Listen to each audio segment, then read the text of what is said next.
안녕하세요, 풋볼 포레스트입니다. 김민재 선수의 FC 바이에른 뮌헨이 지난 주말에 있었던 분데스리가 7라운드에서 지난 시즌 준우승 팀인 슈투트가르트를 상대로 엄청난 대승을 거두었고, 그 과정에서 바이에른 뮌헨의 괴물 센터백 김민재 선수는 상대를 완전히 지워버리는 철벽 모드 수비로 팀의 승리에 큰 기여를 해냈는데, 그동안 김민재 선수를 크게 인정하지 않았던 바이에른 뮌헨 현지 팬들과 독일 현지 매체들은 김민재 선수에 대해 달라진 평가와 반응들을 보이고 있고, 김민재 선수에 대한 빌트지의 억가에 대해서도 정말 엄청난 분노를 드러내고 있습니다. 김민재 선수의 FC 바이에른 뮌헨은 지난 주말에 있었던 분데스리가 7라운드에서 VfB 슈투트가르트와의 홈 경기를 치렀었는데요. 이번 경기에서 FC 바이에른 뮌헨이 상대한 VfB 슈투트가르트는 지난 시즌 독일 분데스리가에서 23승 4무 7패로 리그 2위를 차지했던 3위 바이에른 뮌헨을 순위 경쟁에서 제치고 준우승을 차지했던 강팀으로서, 슈투트가르트는 지난 시즌 바이에른 뮌헨과의 2위 결정전에서 정우영 선수의 결승골 활약에 힘입어 승리를 거뒀던 기억이 있는 팀인데다, 바이에른 뮌헨은 최근 3경기 동안 승리를 거두지 못하는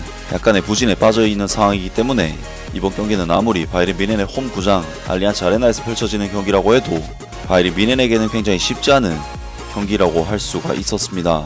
그리고 오늘 경기에서 FC 바이에른 뮌헨은 슈투트가르트를 상대로 역시나 홈에서 펼쳐지는 경기인데다, 바이에른 뮌헨이 그래도 올 시즌 더 좋은 경기력을 보여주고 있기 때문에 기본적인 볼 소유권은 가지고 가면서 지배하는 경기를 펼쳤고, 90분 동안 슈팅 숫자가 22대4, 볼 점유율 면에서도 2배나 차이를 보일 만큼 바이에른 뮌헨이 완전히 압도하는 경기를 펼쳤는데요. 하지만 바이에른 뮌헨에게 이번 경기는 전반전 스코어가 0대0으로 유지될 정도로 사실 쉽지 않은 양상으로 흘러간 경기였고, 상당한 고전을 하다가 후반전의 흐름을 타고 4골을 몰아치면서 대승을 거둔 경기였습니다. 바이에른 뮌헨은 해리 케인 선수가 전반전과 후반전 초반까지만 하더라도 계속해서 찬스를 놓쳐버리면서 상당히 말리는 분위기로 경기가 전개되었고, 많은 찬스를 만들고도 득점에 번번이 실패하는 흐름은 자칫 바이에른 뮌헨의 경기를 말리게 할 수도 있는 상황이었지만, 그러한 답답한 상황에서 김민재 선수는 수비적으로 완벽한 경합과 대인 방어 능력을 보여주면서 상대 공격수들을 완전히 짓눌러버렸고, 상대의 위협적인 킬패스가 나오는 상황에서도 특유의 뛰어난 판단력을 통해 튀어나와 차단을 시키는 등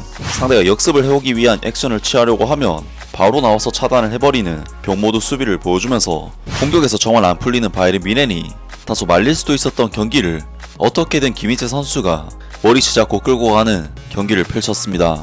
결국 수비에서 계속 버텨줬기 때문에 바이에른 뮌헨은 계속해서 슈투트가르트에게 맹공을 퍼부을 수 있었고, 이번 경기를 4대0이라는 압도적인 스코어로 승리할 수 있었던 요인이 되었는데요. 김민재 선수는 이번 경기에서 공격 지역 패스와 롱 패스, 경합 승률 등 온갖 좋은 스탯들을 무지막지하게 찍어버렸고, 평점 실점대의 좋은 평가와 함께 이번 경기를 성공적으로 마무리했습니다. 그리고 김민재 선수의 활약에 대해 독일 매체들도 찬사들을 보내고 있는데요. 독일 현지 매체인 TG에서는 김민재 선수의 이번 경기 활약에 대해 왼쪽 중앙 수비수로 선발 출전하여 경기에 대한 빌드업의 상당 부분을 조직했다. 무엇보다도 그는 움직임이 뛰어난 알폰소 데이비스를 영리하게 노출시키며 슈투트가르트의 압박에서 바이에른 뮌헨을 해방시켰다.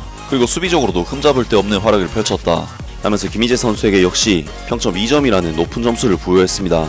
하지만 역시나 김민재 선수에게 항상 호평을 남기는 빌트지에서는 어처구니가 없게도 3점의 평점을 부여했는데, 바이에른 뮌헨의 현지 팬들은 빌트지에 대해서도 엄청난 분노를 드러냈습니다. 김민재가 3점이라니, 김민재랑 알폰소 데이비스가 3점이라고. 알폰소 데이비스와 김민재는 확실히 2점을 받을 자격이 있고, 마이클 올리세가 4점인 건 미친 짓이다. 그는 공간으로 멋진 패스를 몇 번이나 했다. 우파메카노는 1점이야 하고 김민재는 2점이어야 해. 다요 우파메카노는 라이트백 자리도 커버했고 오늘 탄탄한 활약을 펼쳤다. 김민재는 1점, 우파메카노 2점, 알폰소 데이비스는 2점을 받아야 한다. 빌트지는 정말 멍청이들이다. 평점이 정말 엉망진창이네. 마누엘 노이어 골키퍼가 클린시트 외에 해야 할 일이 뭐가 있냐.